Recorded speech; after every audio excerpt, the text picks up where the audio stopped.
So good morning everyone. Children, today we shall start new chapter of contemporary India of class 9 geography, that is natural vegetation and wildlife. And earlier we have already introduced this chapter through presentation. So we will start with the PDF. You can sit along with your textbook, along with your NCERT book, natural vegetation and wildlife. So as we are learning in this contemporary India, हम totally India की geographical physical features, India की reverse, India की vegetation, India की wild life, ये सारी चीज़ें हम इस बुक में इस क्लास में पढ़ रहे हैं. ठीक है. So basically natural vegetation and wildlife is also influenced with the physical features and we have already learn in previous topics that India is having variety of physical features, variety of landforms. Okay, so this is one major factor that India is having huge biodiversity. Understood everyone? Okay. Now look at the basic thing about what are the factors of variety. हमारे जो India में जो variety है इतनी ज़्यादा, वो क्यों है? Because of first of all relief factors. So what are the relief factors? Who can speak? Relief factors like we have plains as well as plateaus, mountains. Can you see? See all of you, दिख रहा है सभी को? We have mountains. On the top we have mountains and then plains, then plateaus. Somewhere on the south we have ocean, so we have coastal regions. Okay, and along with desert, we also have desert. Somewhere in the northeast we have terrains, high hills. Okay, so the relief factors is one of the important feature of variety of biodiversity. आ रहा है समझ में? ठीक है. हम ये geographical aspect से बता रहे हैं आपको कि जोग्राफिकल फीचर्स डिफरेंट है इंडिया में. जो रिलीफ फैक्टर्स हैं, जो फिजिकल फीचर्स हैं, वो डिफरेंट है. कहीं पे प्लेन्स है, कहीं पे प्लेट्यूज है, कहीं पे माउंटेन्स है, कहीं पे कोस्टल रीजन्स है, कहीं पे डेजर्ट है, कहीं पे हाई टेरेन रीजन है. ठीक है. So these are important influential factors of for biodiversity in India. Are you getting all of you? ठीक है. Then another important factor is that is climate. ठीक है. अभी हम क्लाइमेट के बारे में पढ़ रहे थे. क्लाइमेट का हमने चैप्टर कंप्लीट किया है. So what kind of climate? Basically India is having monsoon type of climate, but you have learned in previous classes when we talk about the natural vegetation of the world, we know that कि it is based on first of all rainfall. Climate क्या सबसे influential factor क्या होता है? Rainfall. जब monsoon की बात हो रही है तो रेनफॉल एक इम्पॉर्टेंट फैक्टर हुआ कि नहीं? ठीक है.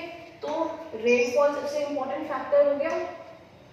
द अमाउंट ऑफ रेनफॉल, कितने रीजन्स में कितना अमाउंट में रेनफॉल हो रही है. कहीं पे डेजर्ट है तो ऑब्वियसली वहाँ पे लेस देन 50 सेंटीमीटर रेनफॉल है. ठीक है. We will go through with the help of book, we will understand कि किस रीजन में कितनी रेनफॉल होती है, वेजिटेशन क्यों स्कैंडी और ड्राई है. ठीक है. And then somewhere we have जैसे कि मेघालय और नॉर्थ ईस्ट में आप जाइए, अंडमान निकोबार में जाइए, तो वहाँ पे अबव 400 सेंटीमीटर रेनफॉल है. तो obviously there will be very dense thick forest will be there. Understood? ठीक है. तो रेनफॉल फर्स्ट फैक्टर हो गया. Then second we will have temperature दूसरा फैक्टर हो गया. भाई कहीं पे बहुत ज़्यादा गर्मी है, कहीं पे बहुत कम हम कह सकते हैं कि टेम्परेचर है, लो टेम्परेचर है, माउंटेन्स है, ऑल्टीट्यूड है. ठीक है. तो ये टेम्परेचर यहाँ पे बहुत ही इन्फ्लुएंशियल फैक्टर हो गया. ठीक है. Then next is humidity. Humidity, अब हमारी जो कंट्री है वो तो इक्वेटर से अगर हम चलते हैं साउथ की तरफ तो ह्यूमिडिटी बहुत ज़्यादा होती है. जैसे जैसे हम ट्रॉपिक ऑफ कैंसर की तरफ आगे बढ़ेंगे ह्यूमिडिटी जो है वो कम होती जाए. ठीक है. कोस्टल रीजन से. So basically humidity is influential factor. Then next one is क्या होना चाहिए? Who will speak? यहाँ पे हो गया रेनफॉल, टेम्परेचर, ह्यूमिडिटी. और कोई फैक्टर है? Yes, that is photo period. ठीक है. Photo period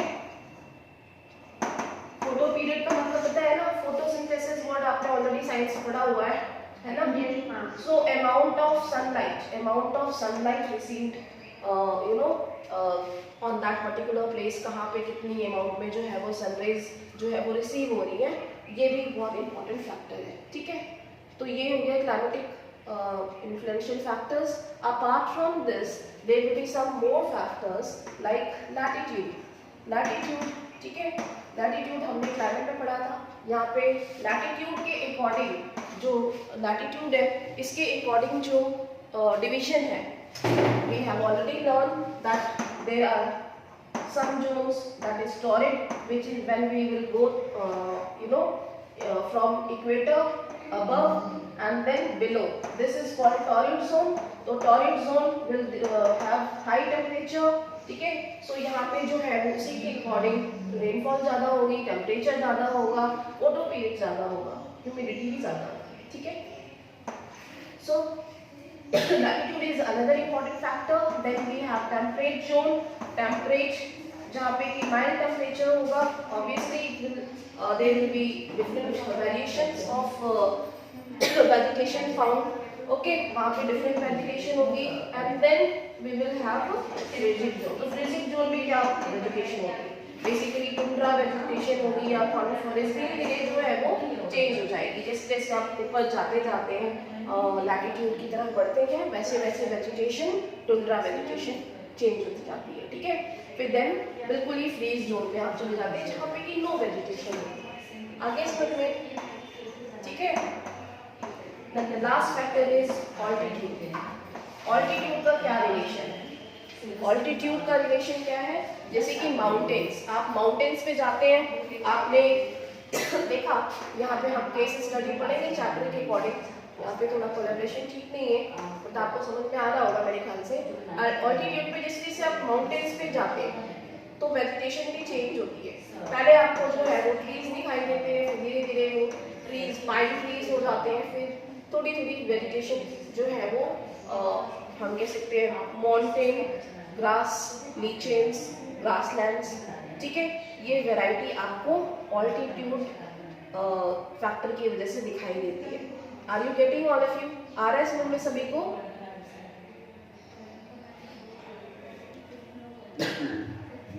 okay, I hope all of you are sitting along with your book. अगर बुक नहीं है तो फिर आपके लिए थोड़ा डिफिकल्ट होगा, ठीक है? अब आते हैं हम पीडीएफ पे। तो यहाँ पे बेसिकली यही फैक्टर्स हम एनसीईआरटी के थ्रू पढ़ेंगे। यहाँ से स्टार्ट करते हैं। You can see in your textbook, have you observed the type of trees, bushes, grasses and birds in the fields and parks in and around your school? Basically हम सब observe करते हैं कि नहीं करते? है ना? Yes ma'am.